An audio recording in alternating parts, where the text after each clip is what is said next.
الحمد للہ وکفی وسلام علی عبادہ الذین اصطفی، اما بعد۔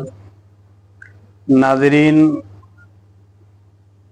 ابھی حج کے احکام اور مسائل اور اس کی قسمیں اور اس کے فضائل کا تذکرہ چل رہا تھا۔ تقریباً 10 حصے اس کے بارے میں عرض کیے گئے تھے۔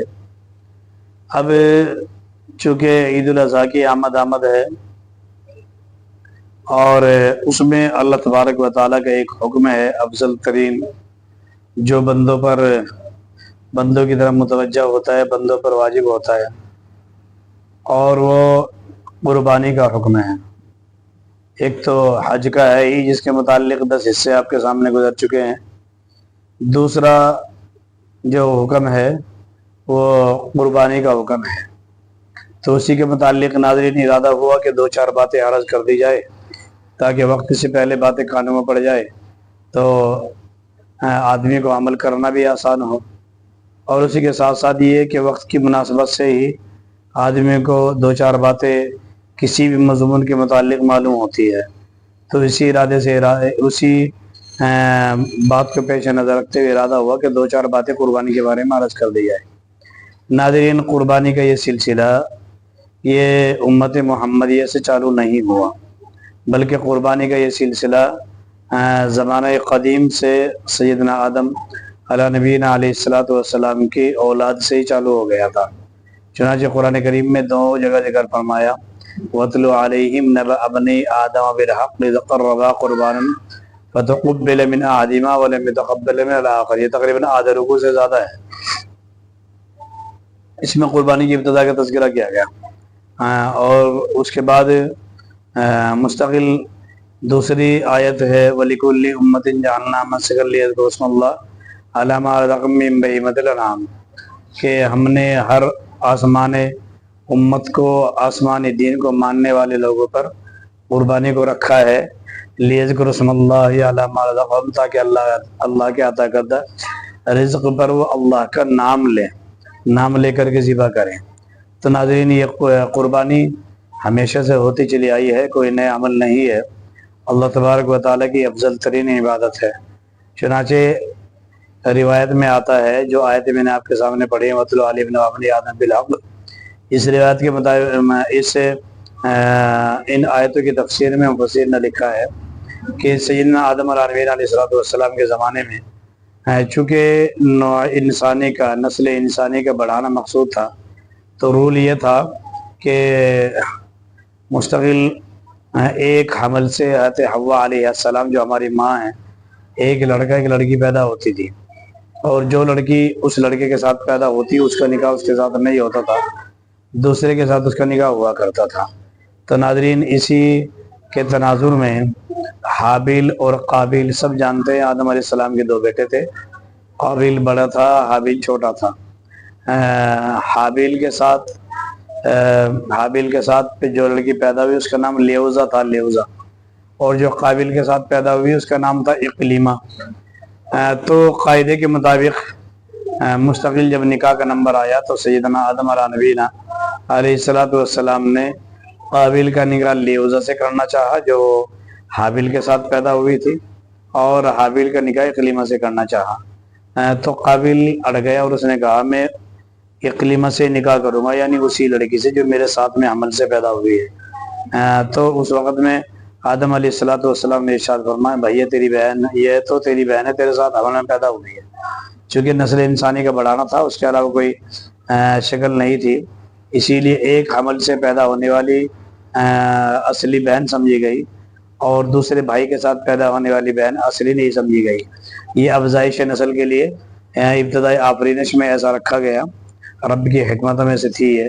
اس کے بعد پھر اس کا خاتمہ کر دیا گیا، جب نسل انسانی افزائش ہو چکی اس کی تو پھر اس کا خاتمہ کر دیا گیا۔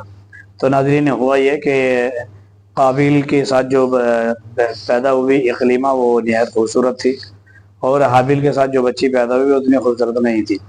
تو قابیل نے آدم علیہ السلام سے کہا کہ یہ تو آپ کی رائے ہے، اللہ تبارک و تعالیٰ کا حکم تو ہے نہیں ہے۔ تو آدم علیہ السلام نے فرمایا، اچھا جب تمہیں ایسا محسوس ہو رہا ہے کہ میں اپنی رائے بتا رہا ہوں، اللہ تبارک و تعالیٰ کا حکم نہیں بتا رہا ہوں، تو اب تم ایسا کرو، دونوں قربانی پیش کرو اللہ کی بارگاہ میں، جس کی قربانی قبول ہو جائے گی اس کا نگاہ کلیمہ سے ہو جائے گا۔ چنانچہ قابل کھیتی کرتا تھا، وہ گندم وغیرہ کا اس نے ایک ڈھیر لگا دیا گیہوں کا، اور حابیل جانور وغیرہ پالتا تھا، تو حابیل ایک بہترین سا دمبا لے کر کے آیا اور اس نے اللہ تبارک و تعالیٰ کے لیے قربانی کے لیے رکھا۔ جو طریقہ ہوتا تھا پہلے امتوں میں، وہ طریقہ یہ ہوتا تھا کہ اس کو ذبح نہیں کیا جاتا تھا، بلکہ طریقہ یہ ہوتا تھا آسمان سے آگ آتی تھی اور آگے جلا کے چلی جاتی تھی۔ اسی لیے بنی اسرائیل نے جب اللہ کے حبیب علیہ الصلوۃ والسلام نے ان کو دعوت دی دین کی، تو انہوں نے یہی فارمولہ رکھا تھا جس کو قرآن نے چوتھے پارے میں ذکر فرمایا، اور وہ فارمولہ یہ تھا، ان اللہ عہد الینا اللہ نؤمن لرسول حتی یاتینا بقربان تاکلہ النار قل قد جاءکم رسول من قبلی بالبینات وبالذی قلتم فلم قتلتموہم۔ یہ ان کی بات کا جواب دیا گیا۔ جب اللہ کے نبی صلی اللہ علیہ وسلم نے ان کے سامنے یہ فارمولہ رکھا، دعوت پیش کی، تو انہوں نے یہی فارمولہ جواب میں کہا تھا کہ دیکھو اللہ نے ہمارے سے اس چیز کا وعدہ لے رکھا ہے کہ کسی نبی کی نبوت کو اس وقت تک اقرار نہیں کرنا ہے جب تک کہ وہ نبی تمہارے زمانے قدیم کی طرح قربانی کو کرا کے نہ دکھا دے، یعنی آسمان سے آگ نہ آ جائے۔ تو قرآن کریم نے جواب دیا کہ آپ یہ کہہ دیجئے کہ اچھا جو نبی تمہارے بیان کردہ واقعات کے مطابق قربانی کو اللہ کے دربار میں قبول کرانے والے تھے، یعنی جو طریقہ تم بتا رہے ہو اسی طریقے کے مطابق قبول کرواتے تھے، فلما قتلتموہم، تم نے انہیں کیوں قتل کیا؟ اگر تم سچے ہو اپنے اس بات میں۔ مقصد یہ تھا کہ تم یہ ایک بہانہ بازی کر رہے ہو، مقصد اسلام لانا نہیں ہے بلکہ بہانہ بازی کرنا مقصد ہے۔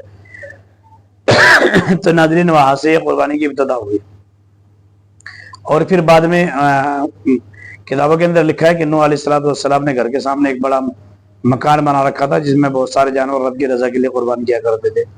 اسی طرح داؤد علیہ السلام کے بیٹے ہیں سلیمان علیہ السلام، بیت اللہ بنانا تیار شروع ہوا، داؤد علیہ السلام نہیں بنا پائے کچھ حالات کے پیش نظر جو تاریخ میں لکھا ہے۔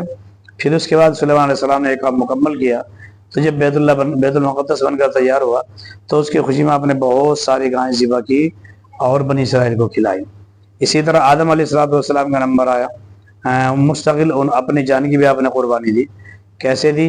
کہ خداؤں کو پہلے توڑا اللہ تبارک و تعالیٰ کا پیغام پہنچانے کے لیے، تاکہ وہ پوچھے آ کر کے، انہوں نے پوچھا بھی من فعل ھذا بآلہتنا یا ابراہیم، لوگ پہلے تو لوگوں سے پوچھا یہ ہمارے معبودوں کو توڑا کس نے ہے، بہت مشہور واقعہ ہے وہ۔ تو لوگوں نے بتایا کہ ہم نے سنا ہے، قالوا سمعنا فتى يذكرهم یقال له ابراہیم، کے ایسے ایک ایسا نوجوان ہے جس کو ابراہیم کہا جاتا ہے اور وہ ہمارے معبود کے بارے میں پہلے سے برا بھلا کہتا آ رہا ہے۔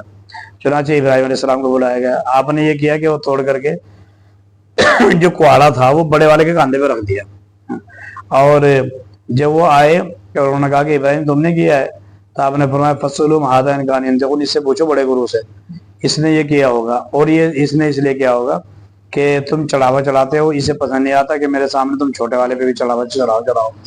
تو ناظرین پھر اور بات چیت ہوئی، تو انہوں نے ابراہیم علیہ السلام کو آگ میں ڈلوایا۔ نمرود کی آگ تھی، 45 فٹ اس کی لمبائی تھی اور 20 فٹ اس کی چوڑائی تھی نیچے زمین پہ، اس میں ڈلوایا۔ تو ابراہیم علیہ السلام نے اپنی جان کی قربانی یوں اللہ تبارک و تعالیٰ کے لیے پیش کی۔ اس کے بعد ہواؤں کا فرشتہ آیا، بارش کا فرشتہ آیا آپ کی مدد کرنے کے لیے، آپ نے منع کر دیا۔ جبریل امین آئے، آپ نے واپس بھیج دیا۔ پھر اللہ تبارک و تعالیٰ نے ڈائریکٹ فرمایا قلنا یا نار کونی بردا وسلاما علی ابراہیم۔ اس کے بعد ابراہیم علیہ السلام نے اپنے بیٹے اسماعیل علیہ السلام کی قربانی کی۔ 86 سال کی عمر میں بیٹا ہوا اور 10-12 سال کا جب ہوا، یہ واقعات بہت مشہور ہیں، خالی میں برسبیل تذکرہ ان کو کر رہا ہوں، اصل مقصود ہمارے قربانی کے مسائل کو ذکر کرنا، انشاءاللہ کریں گے وہ۔ تو آپ نے پھر اپنے بیٹے کی قربانی پیش کی اللہ کے دربار میں۔ اور ناظرین یہ بات یاد رکھے کہ یہ کوئی ڈرامہ نہیں تھا، یہ سیٹنگ نہیں تھی پولیٹیشین کی طرح کہ تم یوں کر لینا ہم یوں کر دیں گے، ظاہری اعتبار سے لوگوں کو دکھے گا ہاں بھائی پکڑے گئے اور پھر ہم تمہیں بچا لیں گے، ایسا نہیں ہوگا۔ بلکہ ابراہیم علیہ السلام کو یقیناً کچھ پتہ نہیں تھا یہ ہونے والا کیا ہے، اور اسی لیے اللہ نے یہ فرمایا وَنَادَيْنَاهُ أَن إِبْرَاهِيمَ یا ابراہیم قَدْ صَدَّقْتَ الرُّؤْيَا إِنَّا كَذَلِكَ نَجْزِي الْمُحْسِنِينَ، کہ آپ نے خواب کو سچا کر دکھایا۔ آپ کی چھری چلانے کی طاقت کا اندازہ اس سے ہوتا ہے، تفسیروں میں لکھا ہے کہ آپ کے لیے طاقت سے چھری چلا رہے تھے ہاں یہ تو اللہ کا حکم تھا چوری کو کہ اسماعیل کا بال بھی کا نہیں ہونا علیہ السلام، ورنہ چوری آپ اتنی شدت سے چلا رہے تھے کہ جب وہ چوری پھسل کر کے پتھر پہ لگی تو پتھر کے 2 ٹکڑے ہو گئے، لیکن اسماعیل کا چونکہ اللہ کا حکم تھا اس لیے چوری نے بال نہیں کاٹا۔ تو ناظرین یہاں سے یہ ابتدا ہوئی۔ البتہ ابراہیم علیہ السلام کے عمل نے اس کو ایک نیا رخ دے دیا، جس کی بنا پر ابراہیم علیہ السلام کی طرف قربانی آنے والے زمانے میں منسوب ہوئی، اور اسی کو اللہ کے نبی علیہ السلام نے فرمایا۔ جب صحابہ نے پوچھا ما حاضی الاضحی یا رسول اللہ، یا رسول اللہ قربانی کیا؟ آپ نے فرمایا سنت ابی ابراہیم، یہ تمہارے باپ دادا ابراہیم علیہ السلام کی سنت ہے۔ تو ناظرین یہ قربانی کی ابتدا ہوئی اور اس کا یہ طریقہ کار تھا۔ اب اس کے بعد انشاءاللہ قربانی کے جو مسائل ہیں، جو فضائل ہے، جو ترغیبات ہیں، انشاءاللہ کل ذکر کروں گا۔ آپ سے گزارش ہے کہ ہمارے چینل کو سبسکرائب بھی کریں، ویڈیو کو پوری دیکھیں، دوسروں کو بھیجیں تاکہ قربانی کے جو احکام مسائل ہیں وہ لوگ کان میں پڑیں اور ان کے وقت ضرورت وہ کام آ جائیں۔ اگر آپ یوں بھیجیں گے تو انشاءاللہ امید یہ ہے کہ آپ کو بھی ثواب ملے گا، چونکہ ایک مسئلہ پوچھنے کی وجہ سے روایت میں آتا ہے 3 آدمی کی مغفرت ہوتی ہے، ایک پوچھنے والے کی، ایک جس کے لیے پوچھا جا رہا ہے اس کی، ایک جو بتا رہا ہے اس کی۔ تو آپ اس کو ویڈیو کو بھیجیں، شیئر کریں تاکہ آپ کو بھی ثواب ملے، ہمارے چینل کو سبسکرائب بھی کریں۔ السلام علیکم ورحمۃ اللہ وبرکاتہ۔